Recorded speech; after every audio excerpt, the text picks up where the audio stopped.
ಜಾಮೀನು ಅರ್ಜಿ ವಿಸ್ತರಣೆಯನ್ನ ಕುರಿತು ದರ್ಶನ್ ಅರ್ಜಿಯನ್ನ ಹಾಕೊಂಡಿದ್ದಾರೆ. ಈಗಾಗಲೇ ಮಧ್ಯಂತರ ಜಾಮೀನಿನ ಅವಧಿ ಮುಗಿತಾ ಬರ್ತಾ ಇದೆ, ಸೊ ಎಕ್ಸ್ಟೆನ್ಷನ್ ಮಾಡಿಕೊಡಿ ಅಂತ ಹೇಳಿ ಅರ್ಜಿಯನ್ನು ಸಲ್ಲಿಸಿದ್ದಾರೆ. ದರ್ಶನ್ ಪರ ವಕೀಲರಿಂದ ಜಾಮೀನು ವಿಸ್ತರಣೆ ಕೋರಿ ಅರ್ಜಿ ಹಾಕಲಾಗಿದೆ. 6 ವಾರಗಳ ಕಾಲ ಮಧ್ಯಂತರ ಜಾಮೀನನ್ನ ಕೋರ್ಟ್ ಕೊಟ್ಟಿತ್ತು. ಕೇಳಿದ್ದು 12 ವಾರ, ಕೊಟ್ಟಿದ್ದು 6 ವಾರ ಆಗಿತ್ತು. ಡಿಸೆಂಬರ್ 11ನೇ ತಾರೀಕು ಮಧ್ಯಂತರ ಜಾಮೀನಿನ ಅವಧಿ ಮುಕ್ತಾಯ ಆಗುತ್ತೆ. ಇನ್ನು ಆಪರೇಷನ್ಗೆ ದಿನಾಂಕ ನಿಗದಿಯಾಗದ ಹಿನ್ನೆಲೆಯಲ್ಲಿ ವೈದ್ಯರ ವರದಿ ಆಧರಿಸಿ ಮಧ್ಯಂತರ ಜಾಮೀನು ವಿಸ್ತರಣೆಗೆ ಮನವಿಯನ್ನ ಮಾಡಿದ್ದಾರೆ. ಸೊ ಕೋರ್ಟ್ ಇದನ್ನ ಹೆಂಗ್ ಕನ್ಸಿಡರ್ ಮಾಡುತ್ತೆ ಅನ್ನೋದು ಕೂಡ ಕುತೂಹಲ ಕಾರಣ ಆಗ್ತಾ ಇದೆ. ಇವರ ಹೆಲ್ತ್ಗೆ ಸಂಬಂಧಪಟ್ಟಂತೆ 2 ಇಂಟರಿಮ್ ಮೆಡಿಕಲ್ ರಿಪೋರ್ಟ್ಗಳನ್ನ ಕೂಡ ಇವರಿಗೆ ಟ್ರೀಟ್ಮೆಂಟ್ ಕೊಡ್ತಾ ಇದ್ದಂತಹ ವೈದ್ಯರು ಸಲ್ಲಿಸಿದ್ರು.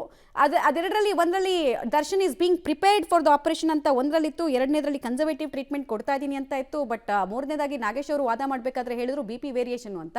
ಸೊ ಅದನ್ನೆಲ್ಲ ಹೆಂಗೆ ಕನ್ಸಿಡರ್ ಮಾಡ್ತಾರೆ. ಮತ್ತೆ ಸುಪ್ರೀಂ ಕೋರ್ಟ್ನಲ್ಲೂ SLP ಹಾಕೊಂಡಿದ್ದಾರೆ ಇವರ ಮಧ್ಯಂತರ ಜಾಮೀನು ಅರ್ಜಿನ ವಜಾ ಮಾಡುವಂತೆ.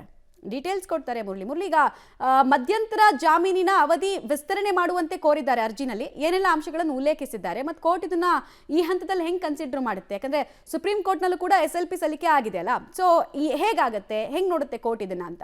ಮಮತಾ, ಕಳೆದ ವಾರ ದರ್ಶನ್ ಅವರ ಜಾಮೀನು ಅರ್ಜಿ ವಿಚಾರಣೆ ನಡೀತಾ ಇತ್ತು. ವಿಚಾರಣೆಯ ಅವರ ವಾದ ಏನಿತ್ತು ಅಂದ್ರೆ ಆರೋಪಿ ಪರ ವಾದ ಏನಿತ್ತು ಅದು ಮುಕ್ತಾಯ ಆದ ಬಳಿಕ ಖುದ್ದು ನ್ಯಾಯಾಧೀಶರ ಒಂದು ಮಾಹಿತಿಯನ್ನು ಕೇಳಿದ್ರು. ಸ್ಥಿತಿಗತಿ ಯಾವ ರೀತಿ ಇದೆ, ಅನಾರೋಗ್ಯದ ಸ್ಥಿತಿಗತಿ ಯಾವ ರೀತಿ ಇದೆ ಅನ್ನೋದ್ರ ಬಗ್ಗೆ ಒಂದು ಮಾಹಿತಿಯನ್ನು ಕೇಳಿದ್ರು. ಆ ಸಂದರ್ಭದಲ್ಲಿ ಸಿ ವಿ ನಾಗೇಶ್ ಅವರು ಅವರ BP ಏರಿಳಿತ ಆಗ್ತದೆ, ಅದಕ್ಕೆ ಸಂಬಂಧಪಟ್ಟಂತೆ ಆರೋಗ್ಯದ ವರದಿಗಳೇನಿತ್ತು ಅಂದ್ರೆ ಆ ವರದಿಗಳನ್ನ ಕೋರ್ಟ್ಗೆ ಸಲ್ಲಿಕೆಯನ್ನ ಮಾಡಿದ್ದೀವಿ ಅಂತೇಳಿ ಹೇಳಿದ್ರು.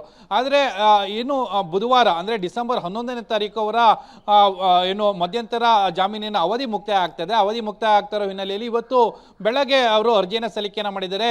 ಅದನ್ನ ಮತ್ತೊಮ್ಮೆ ವಿಸ್ತರಣೆಯನ್ನ ಮಾಡಬೇಕು ಅಂತೇಳಿ. ಯಾಕಂದ್ರೆ ಇದುವರೆಗೂ ಕೂಡ ಕನ್ಸರ್ವೇಟಿವ್ ಟ್ರೀಟ್ಮೆಂಟ್ ಜೊತೆಗೆ ಫಿಸಿಯೋಥೆರಪಿ ಈ ರೀತಿಯ ವಿಚಾರಗಳನ್ನ ಹೇಳ್ತಾ ಇದ್ದಾರೆ. ಅವರಿಗೆ ಶಸ್ತ್ರಚಿಕಿತ್ಸೆಯನ್ನ ಮಾಡ್ತಾ ಇಲ್ಲ. ಯಾಕಂದ್ರೆ ಅವರು ಮಧ್ಯಂತರ ಜಾಮೀನನ್ನ ಪಡ್ಕೊಳ್ಬೇಕಾದ್ರೆ ಪಾರ್ಶ್ವವಾಯು ಆಗುತ್ತೆ, ಜೊತೆಗೆ ಯೂರಿನ್ ಪಾಸ್ ಕೂಡ ಮಾಡ್ಲಿಕ್ಕೆ ಅವರಿಗೆ ಸಮಸ್ಯೆ ಆಗ್ತಾ ಇದೆ. ಜೊತೆಗೆ ಅವರ ಕಾಲಿನ ಸ್ವಾಧೀನತೆ ಕಳ್ಕೊಳ್ಳುವಂತ ಸಾಧ್ಯತೆಗಳು ಅತಿ ಹೆಚ್ಚಾಗ್ತಾ ಇದಾವೆ ಅನ್ನೋದ್ರ ಬಗ್ಗೆ ಕೋರ್ಟ್ ಗಮನಕ್ಕೆ ತಂದಿದ್ರು.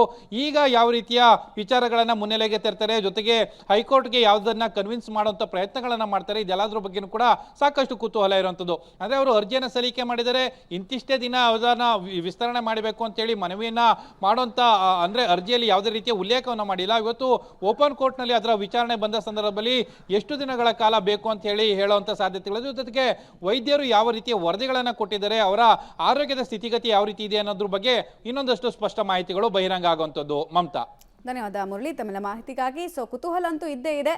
ಮಧ್ಯಂತರ ಜಾಮೀನಿನ ಅವಧಿ ಎಕ್ಸ್ಟೆಂಡ್ ಆಗತ್ತಾ, ಕೋರ್ಟ್ಗೆ ಕೊಟ್ಟಂತಹ ರೀಸನ್ಗಳು ಕನ್ವಿನ್ಸಿಂಗ್ ಆಗುತ್ತಾ ಅನ್ನೋದು ಕೂಡ ಗೊತ್ತಾಗ್ತಾ ಹೋಗುತ್ತೆ. ಕೋರ್ಟ್ ಕೊಡುವಂತಹ ತೀರ್ಪಿನ ಮೇಲೆ ಏನೇ ಆಗಲಿ ನಿರೀಕ್ಷೆಯಂತೆ ಎಕ್ಸ್ಟೆನ್ಷನ್ ಕೇಳಿದ್ದಾರೆ.